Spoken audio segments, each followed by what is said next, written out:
Hello, my name is Warrfen Whitcomb and I'm here with Jim Rankin, and what we're going to attempt to do today is to show the people of Kingston a treasure that many of you don't know about, and we're going to describe some of the acquisitions that have been made through the Conservation Commission and through the LCIP, which is the State Land Trust Program. And finally, we're going to videotape the property that we have recently targeted for the children's park, which is the Tucker property.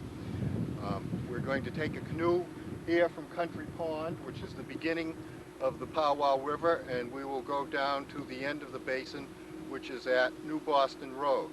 This area consists of a 1,000-acre basin. In the mid-70s, there was an environmental impact study done on this property, and the finding of the study was that this was the most significant freshwater marshland within 100 miles. The only comparable thing being the Merry Meeting River just outside of Winnipesaukee. Much of the land has been protected, and we hope before we're done that all of it will be protected. And at this moment, I would really like to thank all of you for the tremendous generosity that has been evidenced by the community in this recent project. We're very close to completing the project, and I think it's very important that the children of Kingston and the other surrounding communities have a place where they can have passive recreation, fishing, canoeing, overnight camping, which will be done by permit through the Kingston Conservation Commission. There are an awful lot of people who have put an awful lot of time and effort into this, and I want to thank everyone that has aided, not only financially, but with a lot of work hours as well. So if you're ready, Jim.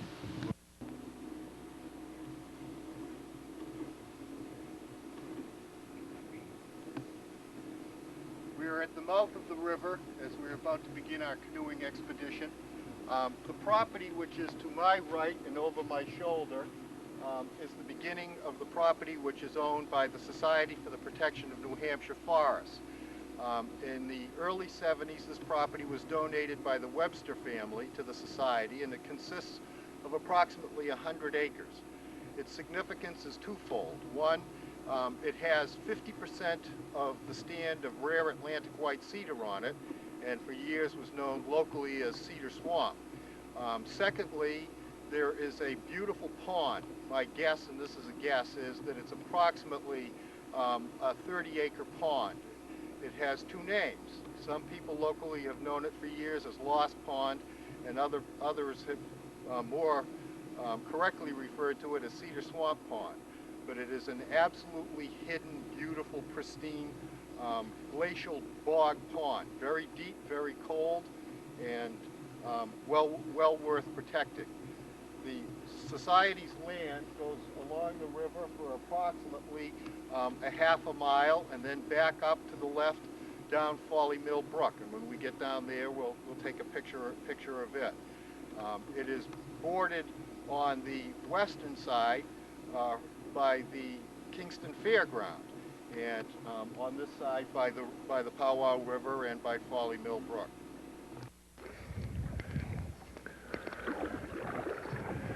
We're off.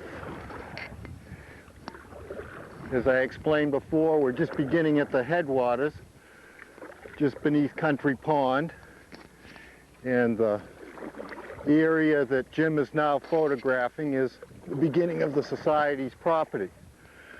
Hopefully today we'll get to see some birds. It's a perfect birding day because of light airs, and the osprey and the hawks love to soar on this kind of a day and to fish the river. If we're real lucky, as we have on occasion, we might see an air war between the osprey and an eagle. The osprey fished the river, and the eagle sort of act as robbers from the osprey, and they'll wait till the osprey snatches a fish from the river, and then we'll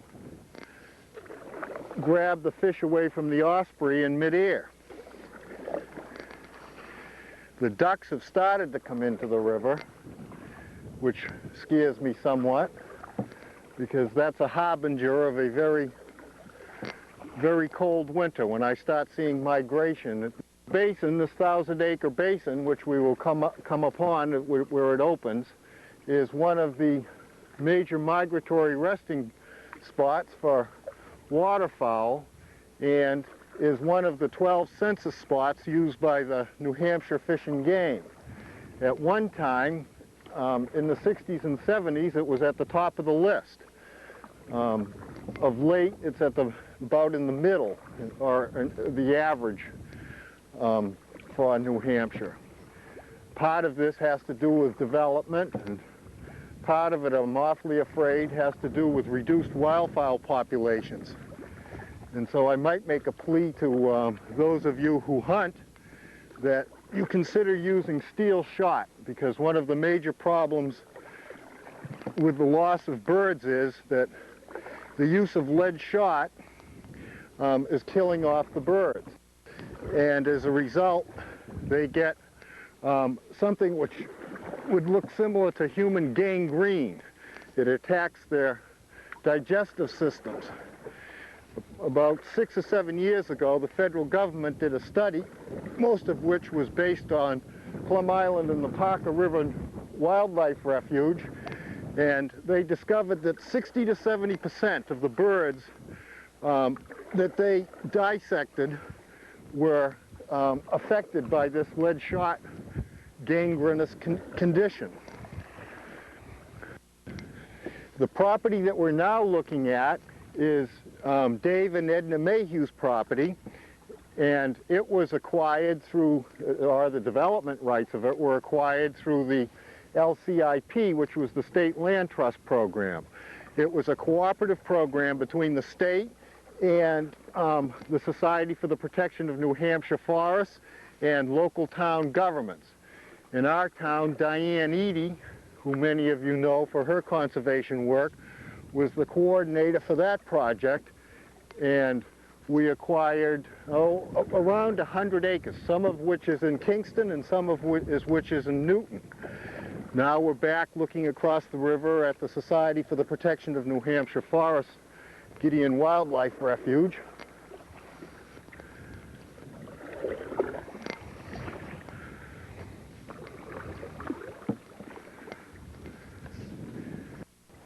We're now at the northeastern end of the Society's property, almost to the border of the property where Folly Mill Brook merges. As we go around a point down here, we'll be looking down Folly Mill Brook.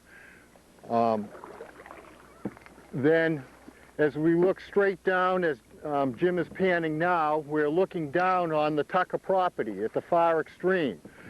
The basin, as I said, is 1,000 acres.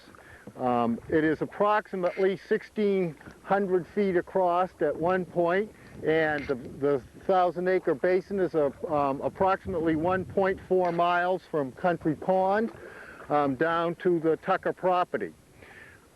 I guess the significance in terms of passive recreation, what this area is used mostly for, is canoeing, fishing.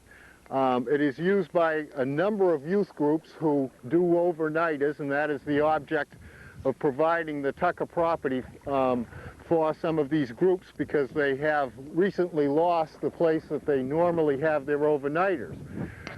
The Boy Scouts use it, the Boys Club uses it, a couple of youth intervention groups, the Institute for Family Living and Learning, who provide shelter and take care of troubled boys down in Danvers, Mass. They regularly do it. We're about a third of the way into the basin.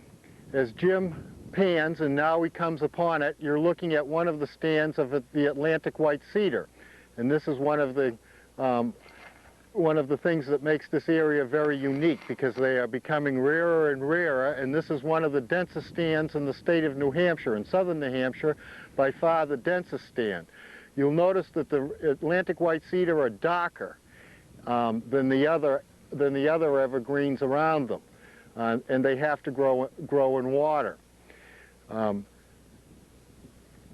The stands consist of 15 stands in the PowWow River Basin. 3 of them are considered to be extremely dense stands, and they consist of 95 acres. The total stand of Atlantic white cedar is approximately 218 acres out of the 1,000-acre basin. And as I said, there is nothing comparable to it in New Hampshire or the East Coast region that is as dense as this area is. And the federal government has dictated that it's very important that they be protected. We're now looking at 3 islands which are in the midst of the PowWow River Basin, and in between comes Folly Mill Brook, which emanates from Kingston Lake, a great pond, and comes under 125 and then merges into the PowWow River. And it's the secondary feeder to the river system, most of the water coming from Country Pond, but a good part of it coming from Kingston Lake.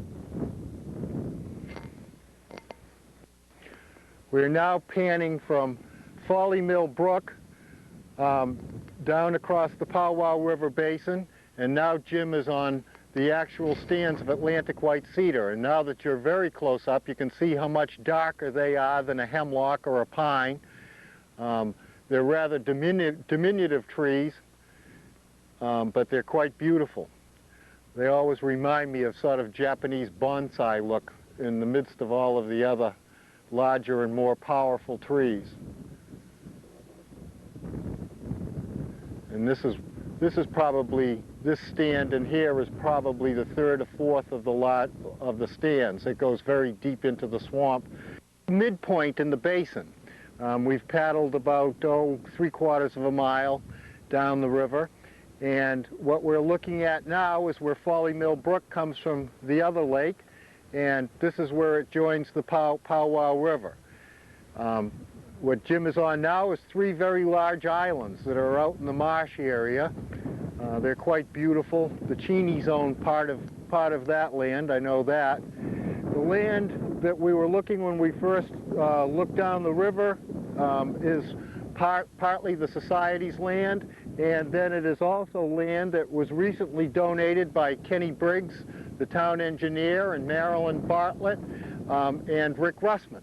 There are 3 parcels down there which were donated to the conservation acquisition along the river.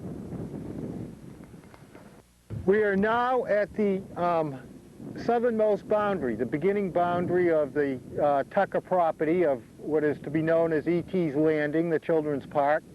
We are looking, as Jim pans to the left, at a very heavy stand of the Atlantic white cedar.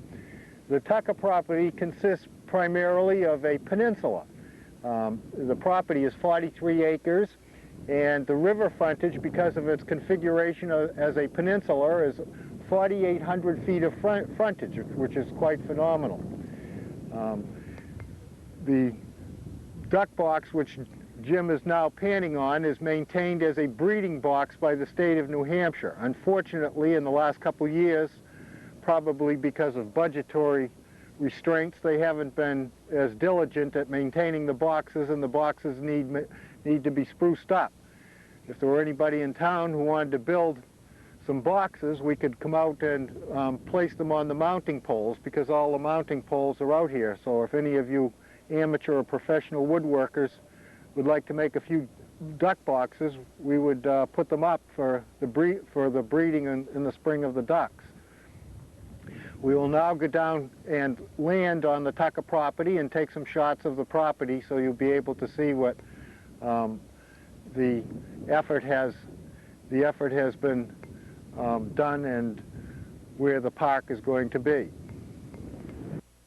Okay? Yep. What we're now looking at is the tip of the Tucker property, the end of the peninsula, and this is where Bill Tucker lived for many years. His house was burnt down about 3 years ago, but this is where the camping area is going to be, and where the play field, the recreational field, is going to be, and also we're going to have a landing right over here, so people will be able to put in canoes or rowboats or any passive boat. It won't be big enough to land an outboard or anything like that with a trailer, but it will be access for passive watercraft. And it will also be a perfect place for fathers to take their sons fishing, as historically in the town of Kingston this was. As I campaigned for funds for this project, I discovered that Bill Tucker had taught many of the sons who are now in their 30s and 40s and even older how to fish down on this property, and some of them how to bird hunt. So many of you will remember your childhood experience of being down here fishing and hunting and being taught by Bill Tucker. We're going to land here, and we'll go up onto the property and give you some views of what the property consists of. We are now at where the landing for the facility is going to be, and we're looking down in a southerly direction down the PowWow River Basin. And as Jim pans around, I'm going to give away a secret which most Tucker is never going to forgive me for, and that is that there are tremendous grapevines here, and it's great grape picking, but even more, there are some of the best blueberry picking in all of southern New Hampshire. Bill Tucker went through swamps in this area and transplanted the best of the blueberry bushes. So Moles, forgive me, but this will be a great place for you to bring your children to go blueberry picking as well.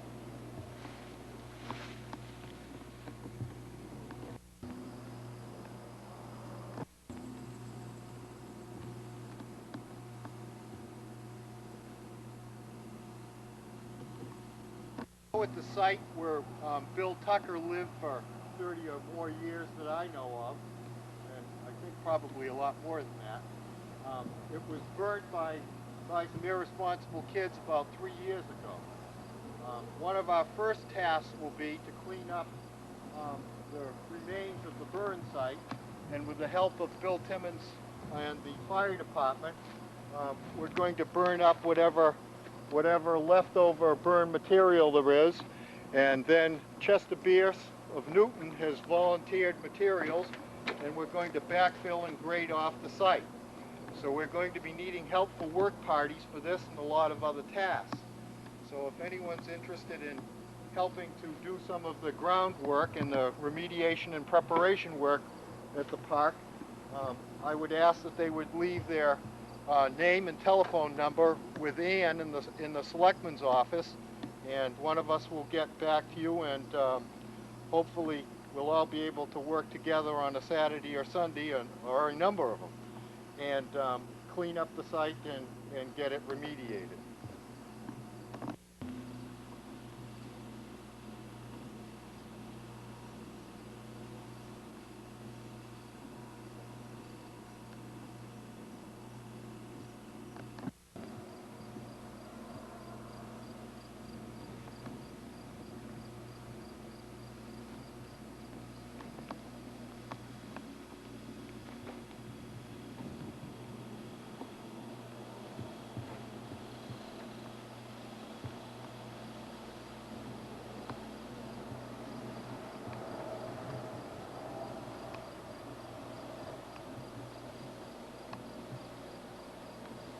Bit above where Bill Tucker's residence was now, and our plan is that this area will be the area where the kids will be able to enjoy passive camping, tent camping. The reason that this site is a good site is, one, it's elevated, and two, it's at the tip of the peninsula, and we get a constant air here, or breeze, so the bugs are at the mosquitoes and the deer flies are at their minimum as far as bothering the kids. It's a nice flat area, and it has some protection. We also hope to build a shed, a non-wall, just a shed building, which will serve as protection if the kids are down here and a storm develops, so they can seek shelter and realized the safety from the storm underneath the shelter. And I would like to thank Roscoe Kidder from Plastow of Kidder Wrecking, who's going to donate the materials for that. I guess at this time I would also like to thank some of the other people who have donated materials and equipment that will be used in preparing this site. And in Kingston, Art Pool has donated the use of his Kubota tractor and York rake and the various other equipment that it has for a couple days. As I mentioned, Chester Bierce in Newton has agreed to provide materials and some equipment. Mr. Galloway has agreed to allow us to use a bulldozer for a couple days for prepping the road and to work on the field, which we will later show you where that's going to be. Dodge's Agway down in Plastow, the feed and grain store, have agreed to provide the fertilizer and the lime and the soil testing and the seed for the field. So a lot of people in the community, and let me not forget, the Magnusons, Connie and Ted, they have volunteered to work on the project, and you can be sure that Connie and Ted will probably put in many hours in the use of their equipment as well. So we greatly appreciate all of the people who have donated materials and equipment, as well as many of them money. Back here is where we hope to construct the shed, the simple pole shed. You'll notice that there are Norway pines, or some of you know them, they're red pines, and they were planted during the WPA as a WPA work project. That happened to a number of places in Kingston, and you've noticed that some of them are at the head of the fairground. They're very nice trees, and we hope to transplant some of the seedlings along the shoreline, where we're going to have to dig them up to make the play field. We'll walk back down along the road, and we'll have an opportunity to see where we'd like to put the field in.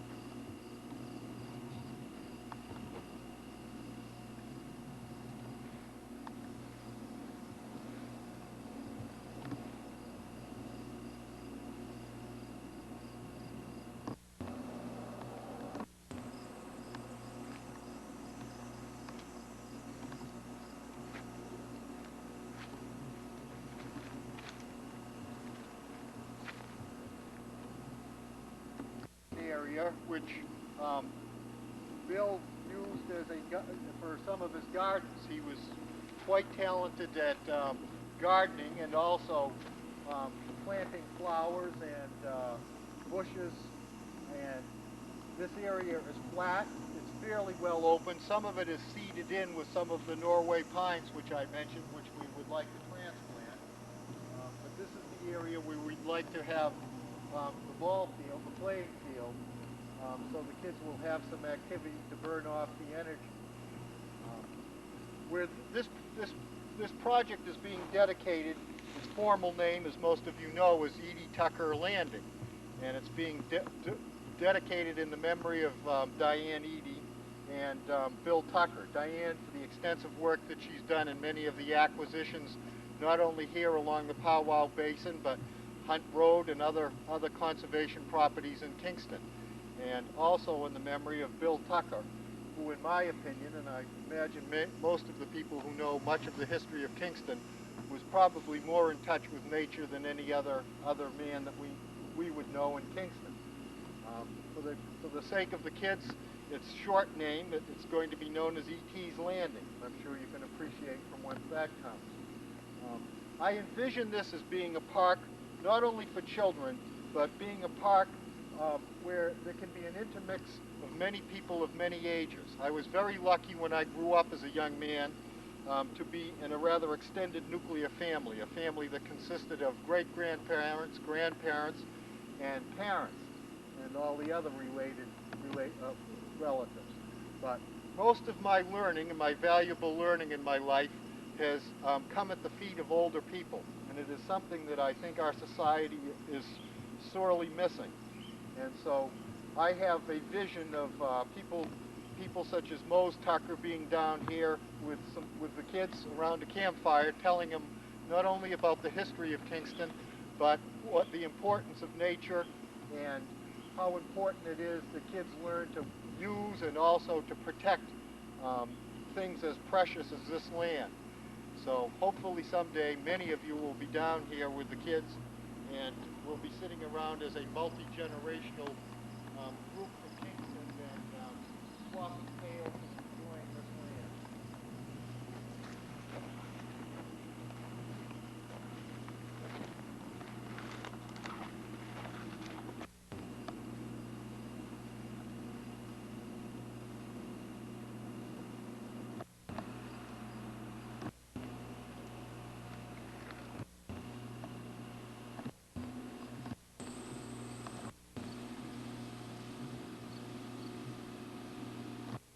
The access right of way to the property, and it comes off of New Boston Road, approximately a quarter of a third of a mile from the bridge at New Boston Road over the PowWow River. We hope to have a parking lot further out towards the access where people will be able to park. It is our hope that we are going to keep motorized vehicles off the actual preserved property, so you'll be able to park and then walk down this road and come onto the property. I think one of the significant things about this property is there are two things that I think are significant. The most important is it's the only piece of property on the PowWow River Basin that has direct access to the water. Most of it is so surrounded by marshland and swamp that you cannot access the river itself. And on this piece of property you'll be able to access by canoe and boat for fishing and so forth. But the other thing that's significant about it is that Bill had opened a lot of it up for his gardens and areas and had planted a lot of different trees that aren't found in other parts of the PowWow River Basin. And there is a tremendous mix of trees, everything from the typical white oak and red oak, hemlock and white pine, but many other things that Bill had brought and planted here. So there's a tremendous mix of woods.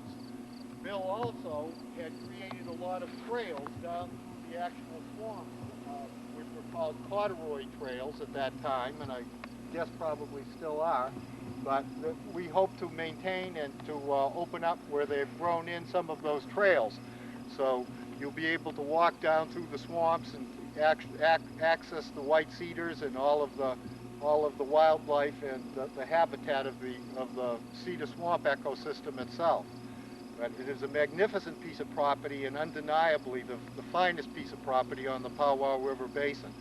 And it is very accessible and very usable, and that's why it's important that this piece be dedicated for the use of children.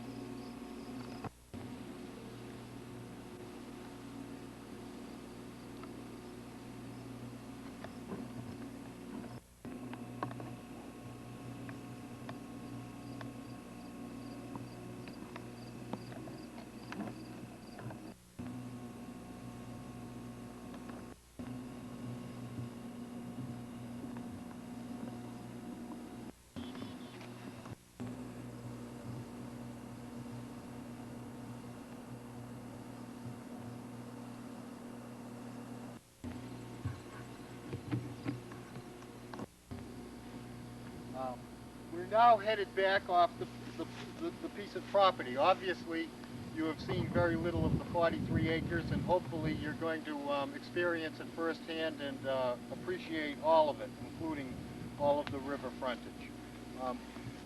I would like to thank some of the people who have spent a lot of time, hours, assisting in this project. Obviously, Diane Eady, Ann Sullivan in the Selectman's office, who has taken care of the books for us, Carol Weiler, who has spent hours and hours at the typewriter sending letters to corporations and other fundraising activity, Neil Parker, who has been a lot of support to me and a help in suggesting where I might head to extend my begging hand. Certainly Donald Briggs for an awful lot of help that he has contributed to it, and the other two selectmen, Stan and Jerry, for the support that they have evidenced for the town and their share of this project.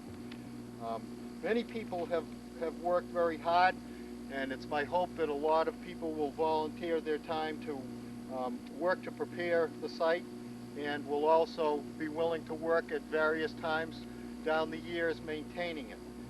The object of this project is one, that kids have a place that is theirs, that they have the learning experience, that they develop the awareness that that there are future Diane Edys to see that the rural character of Kingston is maintained long after we're gone.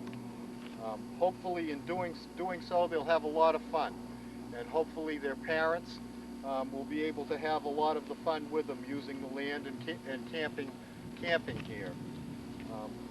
It's important that if Kingston is to maintain its rural nature, that properties such as this be acquired. And the town has been very generous at town meetings over the years, dedicating money for land acquisition.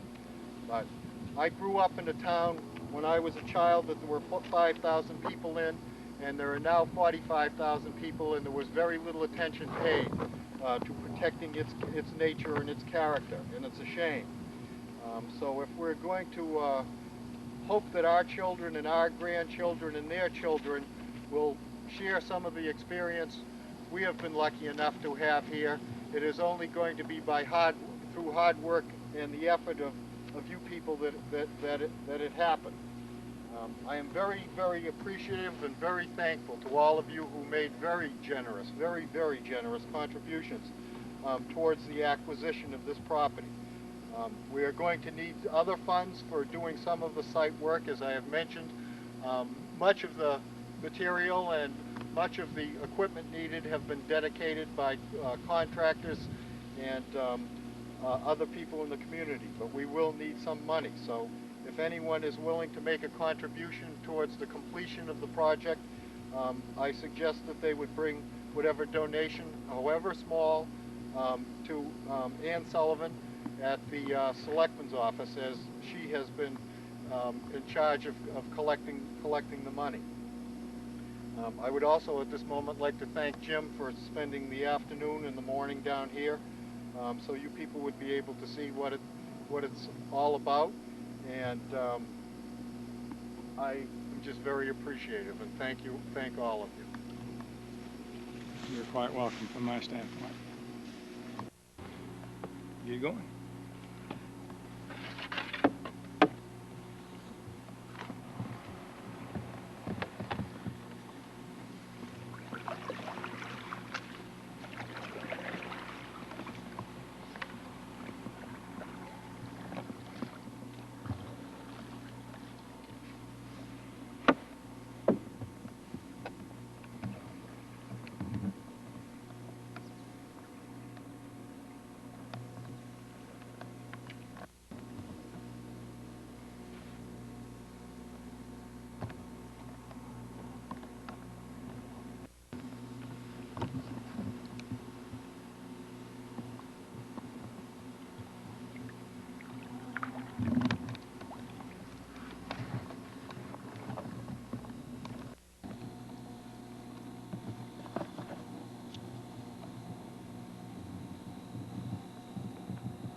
What do you think?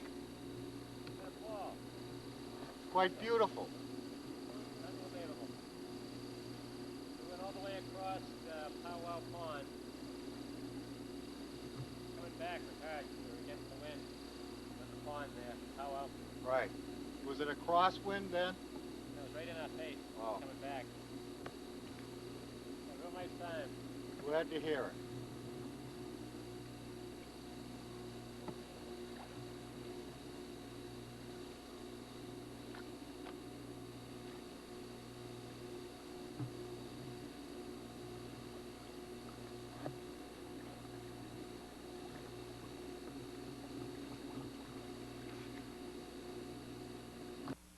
What we're looking at now is the last acquisition that was done through the state LCIP, or the Land Trust Program, and it is known as the manual property, and it consists of 60 acres of land, which is a peninsula which comes out into Country Pond. The other significance of this particular piece of property is that it abuts the property owned and managed by the Society for the Protection of New Hampshire Forest, which is the Gideon Webster Natural Wildlife Refuge property. On our right is a very large cranberry bog.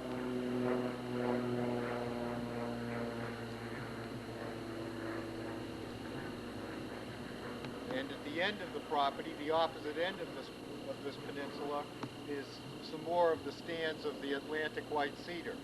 But it's significant because it protects an awful lot of shoreline along Country Pond, which has been recently heavily developed. So this peninsula is a very critical piece to be protected as far as protecting shore frontage on the pond.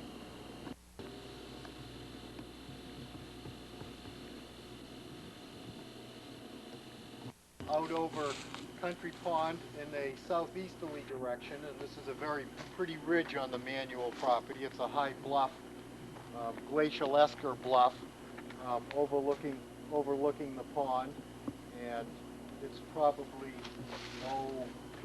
near midpoint on the peninsula that we've been looking at.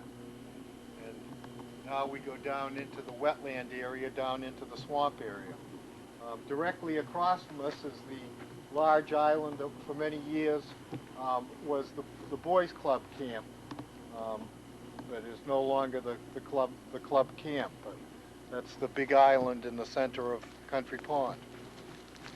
At the rear of the Kingston Fairgrounds, and this is the entrance to the Gideon Webster National Wildlife Refuge, which is governed by the Society for the Protection of New Hampshire Forests.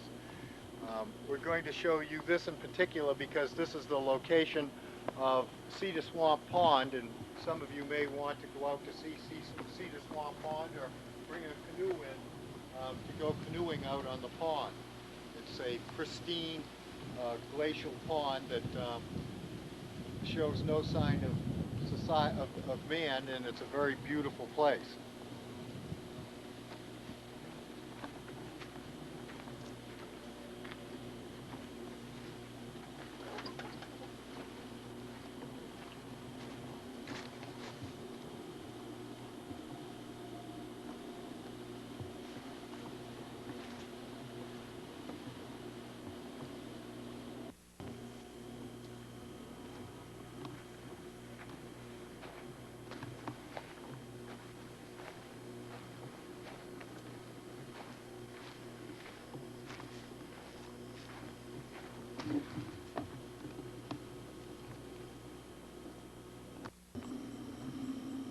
We're now at Cedar Swamp Pond, known to a few as Lost Pond, and one of Betty Ouellette's favorite places in the whole world. It is in the midst of the Society for the Protection of New Hampshire Forests, Webster Wildlife Refuge.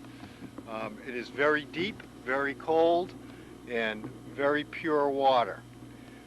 If you're here in the fall, this whole pond will be covered with Canadian geese and ducks, and it's one of the favorite resting places on their migratory stop where they rest and feed out here at Cedar Swamp Pond. Because of the protection of the refuge, it will remain in this pristine state in perpetuity.